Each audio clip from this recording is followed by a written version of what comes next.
ख्रिस्तामधील सर्वांना सलाम.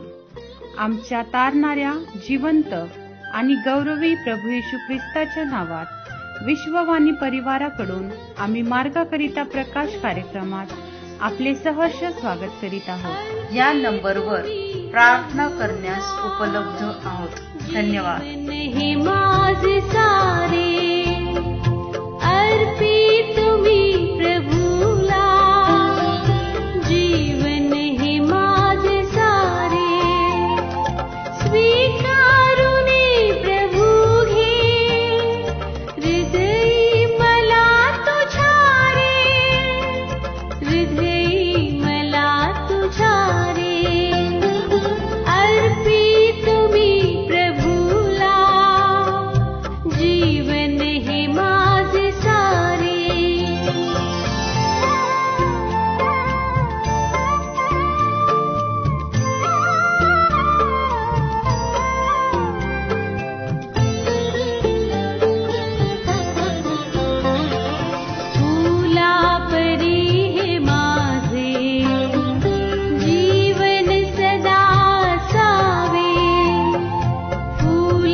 आजच्या म्हणण्यासाठी निवडलेला शास्त्रभाग इर्मया 33 वचने 1-3.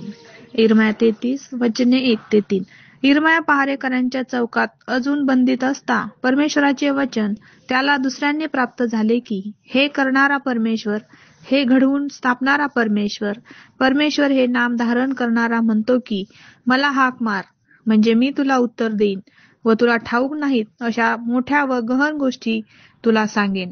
देवबाप वाचलेले वचन आपणा सर्वांसाठी आशीर्वादित करो. प्रभू येशू ख्रिस्ताच्या नावामध्ये आपणा सर्वांना सलाम. आम्ही वाचत आहोत इर्मया 33:1-3 वचने. इर्मया म्हणत आहे की परमेश्वरच मला वचन प्राप्त झालं. तो म्हणत आहे, मला हाक मार म्हणजे मी तुला उत्तर देईन व तुला ठाऊक नाहीत अशा मोठ्या व गहन गोष्टी तुला सांगेन. प्रियांनो, किती सुंदर देवबापाचं वचन आहे की इर्मयाच्या द्वारे देवबाप इस्रायल लोकांना वचन देत आहे. तुमचा बंदिवास मी उलटवीन, तुम्हाला त्याच्यातून सोडवीन, परंतु तुम्ही हाक मारा, पश्चातापास योग्य असं फळ द्या. आणि जसं की प्रभूने म्हटलेलं आहे वचन 8 33:8 त्यांनी जे दुष्कर्म करून माझ्या विरुद्ध पाप केले त्या सर्वांचे मी शालन करीन. त्यांनी जी दुष्कर्मे करून माझ्या विरुद्ध पाप व अपराध केला त्या सर्वांची मी क्षमा करीन. खरोखर देवबाप आम्हाला क्षमा करणार आहे, पुन्हा स्थापन करणार आहे आणि तो अनेकांमध्ये आम्हाला सुंदरतेने आशीर्वादित करणारा प्रभू आहे. होय प्रियांनो, आम्ही देखील आमच्या पापांची क्षमा ख्रिस्त प्रभू येशूला मागावी आणि पापांपासून आम्ही फिरावं, दुष्मार्गापासून आम्ही फिरावं, ही देवाची योजना आहे. जेव्हा आम्ही आमच्या पापांपासून फिरतो, आमच्या पापांची क्षमा ख्रिस्त प्रभूला मागतो आणि प्रभूने दिलेलं नवं जीवन आम्ही ते स्वीकारून त्याप्रमाणे आत्मिकतेने चालतो, तर देवबाप आमच्या जीवनामध्ये अद्भुत कार्य करतो. किती सुंदर देवाचं वचन आहे की आम्हाला ठाऊक नाहीत अशा गोष्टी तो आम्हाला सांगेन. प्रियांनो, किती मोठ्या त्या आनंदाच्या गोष्टी राहतील ज्या परमेश्वर आम्हाला सांगणार आहे आणि त्याद्वारे आमच्या जीवनामध्ये मोठा आणि मोठा आनंद येणार आहे. प्रभू या वचनाद्वारे तुम्हाला आशीर्वाद देऊ. आपण प्रार्थना करूया. सर्वसमर्थ देवा, प्रभू तुझं वचन आहे की मनुष्य जातीने आपल्या पापापासून फिरावं आणि तुला हाक मारावी, म्हणजे तू आम्हाला माहिती नाही अशा मोठ्या व अद्भुत गहन गोष्टी सांगणारा प्रभू आहे. देवबाप्पा, या शेवटच्या काळामध्ये आम्ही जगत असताना प्रभू आम्हाला तुझ्या आत्म्याच्या सामर्थ्याने भर. देवबाप्पा, तुझ्या प्रत्येक लेकराशी बोल. होय बाप्पा, जे बाप्पा डिस्टर्ब झालेले आहेत, निराश आहेत, होय बाप्पा अनेक गोष्टीमध्ये प्रिय बाप्पा अडचणीमध्ये आहेत आणि पित्या प्रार्थना करतो बाप्पा, त्यांची प्रार्थना तुझी चरणी घे. त्यांनी मनापासून अंतकरणापासून आपल्या पापांचा अंगीकार करून तुला क्षमा मागून दे बाप्पा, पापापासून फिरावं म्हणून प्रत्येकाचं सहाय्य कर आणि तुला हाक मारावी. हो रे बाप्पा, तुला धन्यवाद देवा, तुझा महिमा करावा, कारण की देवा इतक्या सुंदर आणि चांगल्या गोष्टी तू करणारा परमेश्वर आहे. अद्भुत गोष्टीने तुझ्या लेकरांना तू भरणारा देव बाप्पा आहे. पिते, तुझ्या वचनात सांगितल्याप्रमाणे तुझ्या लेकरांचं हित तूच करतो. होय देवा, माहिती नाही अशा गोष्टी होय बाप्पाच्या हिताच्या आहेत, मोठ्या योग्यतेच्या आहेत, त्या तू घडून आणणारा देवा, तुला आम्ही धन्यवाद देतो की तू अद्भुत गोष्टी आमच्या जीवनामध्ये घडवत आहे. खरोखर देवा, तुझ्यासारखा कोणी नाहीये. देवबाप्पा, प्रार्थना करतो देवबाप्पा, जे तुझे लेकर वचन ऐकत आहेत त्यांच्या जीवनात तुझं कार्य कर आणि देवबाप्पा त्यांना त्यांच्या पापांची क्षमा कर. परमेश्वर देवबाप्पा, तुझ्या गौरवासाठी होय बाप्पा प्रत्येक तुझ्या लेकराचा उपयोग करून घे. होय देवा, अद्भुत सामर्थ्याने भर आणि देवबाप्पा त्यांना आनंदाने भरून दे बाप्पा, तुझं गौरव करून घे. धन्यवाद देतो नासर येशू, तुमची प्रार्थना ऐकली. विनंती प्रार्थना प्रभू येशू तुझ्या नावात केले म्हणून ऐक दे बाप्पा. आमेन.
की आता आपण आपल्या प्रार्थना विनंत्या कोणत्याही वेळेस विश्ववाणी प्रार्थना केंद्राला टोल फ्री नंबरद्वारे कळवू शकता. आमचा टोल फ्री नंबर 1-800-2700-333. आम्ही आपणासाठी या नंबरवर प्रार्थना करण्यास उपलब्ध आहोत. धन्यवाद.